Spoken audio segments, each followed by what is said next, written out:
फिलहाल हमारा मुल्क हिंदुस्तान बड़े लंबे अरसे तक बेहद मुश्किल वक्त गुजारने के बाद अब अच्छे दिनों को सेलिब्रेट करने में व्यस्त है। यह समय अपनी उपलब्धियों को भुनाने का है। दुनिया जानती है कि दुनिया का सबसे अमीर लोगों में हिंदुस्तानियों की संख्या ही सबसे ज्यादा है। स्विस बैंकों समेत सभी विदेशी बैंकों में सबसे ज्यादा धन हिंदुस्तानियों ने ही जमा कराया है। पनामा पेपर्स के बाद पैंडोरा पेपर्स इस बात को निर्विवाद रूप से सिद्ध कर रहे हैं कि पैसों के मामले में हिंदुस्तानियों का ही डंका बज रहा है। हमारे यहाँ प्रतिष्ठा और पद प्रदान करने में दुष्टों, अपराधियों, तिकड़मबाजों और आदि आदि नागरिकों में कोई भेदभाव नहीं किया जाता। यहाँ प्रतिष्ठा पाने के लिए पैसों को ही एकमात्र पात्रता रखा है। दुनिया के सबसे बड़े अपराधियों और धोखेबाजों की सूची में भी हिंदुस्तानी पैसे वाले पापियों के नाम ही सर्वोपरि हैं। हमारे कुछ अमीरों के तो घर का बिजली बिल ही 1 करोड़ रुपए से ज्यादा का आने लगा है। हमारे यहाँ ऐसे कामयाब हिंदुस्तानी हैं जिनके कारों में 80 किलो से ज्यादा सोना मढ़ा हुआ है। ऐसे मंदिर हैं जिनकी कोठरियों में बहुत से देशों के सकल घरेलू उत्पाद से कई गुना ज्यादा खजाना है। और यहां लगभग 80% सांसद पहले ही करोड़पति हो चुके हैं। मेरा नाम है जसीमुल हक और आप देखना शुरू कर चुके हैं नेशनल दस्तक। कोरोना वायरस के खिलाफ जंग में भारत ने बड़ा कीर्तिमान स्थापित कर दिया है। भारत में टीकाकरण का आंकड़ा 100 करोड़ पार कर गया है। दुनिया में अब तक सिर्फ चीन ही है जो 100 करोड़ से ज्यादा टीका लगाया है। प्रधानमंत्री नरेंद्र मोदी ने कोरोना वायरस के खिलाफ वैक्सीन की अब तक दी गई खुराक की संख्या 100 करोड़ के पार पहुंचने पर कहा कि भारत ने इतिहास रच दिया। यह भारतीय विज्ञान भारतीयों की सामूहिक भावना की जीत है। लेकिन जिन लोगों ने इस महाअभियान में जी जान से चुपचाप शिरकत की, बिना किसी पब्लिसिटी की चाहत के इसे इस अंजाम तक पहुंचाया, उनमें लाखों स्वास्थ्यकर्मी, स्कूली शिक्षक और भारत के 1000 गांवों में रहने वाली आशा आंगनवाड़ी कार्यकर्ताएं भी हैं, जिन्होंने कोरोना महामारी के दौरान भी अपना स्वास्थ्य कार्यक्रम जारी रखा। हजारों की मौत इस घातक बीमारी से हुई, लेकिन उन लोगों ने हिम्मत नहीं हारी। यह सफलता उनके नाम है, लेकिन इन्होंने तो सरकार का गुणगान करना है। रविश कुमार लिखते हैं, याद कीजिए पैसे लेकर टीके लग रहे थे, उम्र की अजीब अजीब श्रेणियां बनी थी। विपक्ष और अदालत लगातार सरकार से सवाल कर रहे थे कि टीके की क्या तैयारी है। सरकार ने कहा राज्य खुद से खरीद ले। राज्यों ने पूछा पैसा कहां है और आपने अभी तक क्या किया था। कंपनियां ऑर्डर लेने में हाथ खड़े कर रही थी। फिर विपक्षों को याद दिलाया गया कि टीके के लिए 35,000 करोड़ का बजट कहां है। यह जनता का पैसा था। जब याद दिलाया गया तब सरकार बोली मुफ्त टीका लगाएंगे। सरकार कोर्ट में बता रही थी कि टीके की अनुसंधान पर एक नया पैसा नहीं दिया है। दोनों कंपनियों को बाहर दावा कर रही थी कि स्वदेशी टीका बना लिया है। जनवरी से जून तक टीके को लेकर बोले जा रहे झूठ की वजह से कैसी तबाही मची थी बताने की जरूरत नहीं है। आप समझदार हैं तभी तो 118 रुपए लीटर पेट्रोल खरीद रहे हैं। घनघोर आलोचनाओं के बाद सरकार को होश आया कि टीका करना है। इस समय अव्यवस्थाओं को याद करें, सुप्रीम कोर्ट की फटकार को याद करें और अभी जो फर्जी जश्न मनाया जा रहा है ठीक से समझिए। कोई शिकायत कर रहा है कि टीका लगाया नहीं, टीके का सर्टिफिकेट आ गया। कोई दुनिया से जा चुका है लेकिन टीके का सर्टिफिकेट आ रहा है।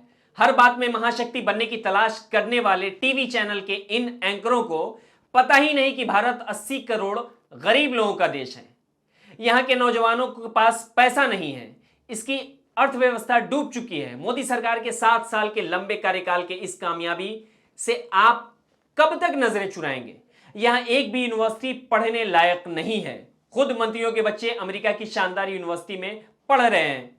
जिसके पास पैसे नहीं है वह भी कर्ज लेकर अपने बच्चों को बाहर भेज रहा है ताकि यहां की घटिया यूनिवर्सिटी से अपने बच्चों को बचाया जा सके। यहां लोगों को मरने की संख्या छिपाई जाती है और जिन्हें टीका नहीं लगता उन्हें भी टीका लगाने का सर्टिफिकेट मिल जाता है। फिर प्रोपेगेंडा होता है भारत महान हो गया। CMI यानी centre for monitoring Indian economy के आंकड़े बता रहे हैं कि संगठित क्षेत्र में रोजगार खत्म हो रहे हैं। जब प्रधानमंत्री मोदी की उपलब्धियों पर नजर डालेंगे तो पता चलेगा कि बीते 7 वर्षों में रोजगार के लिए दर दर की ठोकरें खाते युवा शोषित किसान, बंद उद्योग, ऑक्सीजन के बिना तड़प तड़प कर दम तोड़ते लोग, महंगाई से जूझती जनता, गैस छोड़ चूल्हा फूंकती महिलाएं, बड़े सरकारी उपकरणों की बिक्री, भाजपा के सहयोगी संगठन बनी ईडी, सीबीआई एवं आयकर विभाग के कुछ खास चिर परिचित बड़े पूंजीपतियों के चेहरे ही आंखों के सामने आते हैं। लेकिन इस बुनियादी खबरों पर कोई बात नहीं करता। न्यूज चैनलों ने जनता का ब्रेन वॉश कर दिया है, मानसिक रूप से बेरोजगार कर दिया है। किसान आंदोलन क्यों हो रहा है, इसे छोड़कर कब तक चलेगा, इस पर बहस लाई जा रही है ताकि लोगों में चिढ़ पैदा हो। लोग कहते हैं कि धरना कब तक चलेगा, इस तरह के सवाल जो सरकार से पूछा जाना चाहिए लोग भूल जाते हैं और आंदोलन पर ही गुस्सा निकालना शुरू कर देते हैं।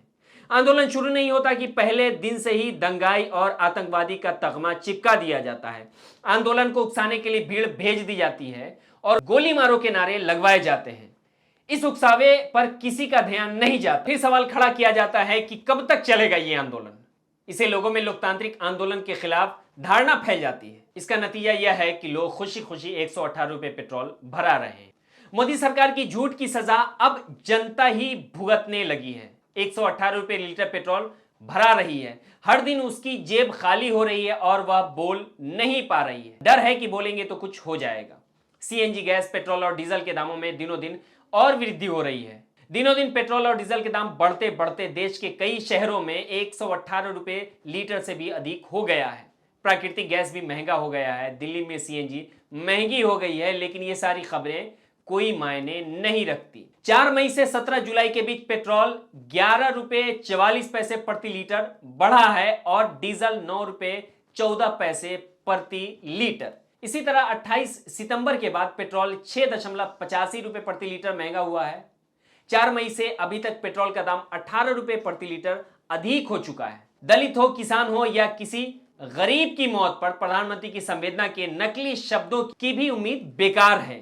किसान आंदोलन से जुड़े किसानों की अलग अलग कारणों में से 750 से अधिक किसानों की मौत हुई, लेकिन अपने भाषणों में मानवता और मानवीय संवेदना का बार बार जिक्र करने वाले प्रधानमंत्री इन 2 शब्दों का एक बार भी जिक्र नहीं किया।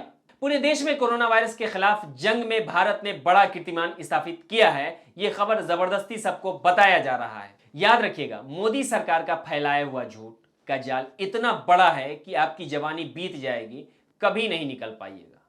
इतिहास पढ़िए, मजबूत सरकार के नाम पर जनता ही कमजोर हुई है। आज के लिए इतना ही। आप मुझे ट्वीट कर सकते हैं द जसीम पर। और कैसा लगा आज का ये शो हमें जरूर बताएं। आपकी प्रतिक्रिया का हमें इंतजार रहेगा। मिलते हैं अगले वीडियो में, तब तक के लिए आप अपना और अपनों का बहुत ख्याल रखें। शुक्रिया फॉर नाउ। नेशनल दस्तक की आपसे गुजारिश है कि अगर इसको बचाना चाहते हैं तो नेशनल दस्तक को सब्सक्राइब करने के लिए रेड कलर के सब्सक्राइब बटन को दबाएं, फिर बेल आइकन की घंटी दबाएं। नेशनल दस्तक को बचाने के लिए बहुत जरूरी है कि हर खबर को शेयर करें, लाइक करें, कमेंट जरूर करें।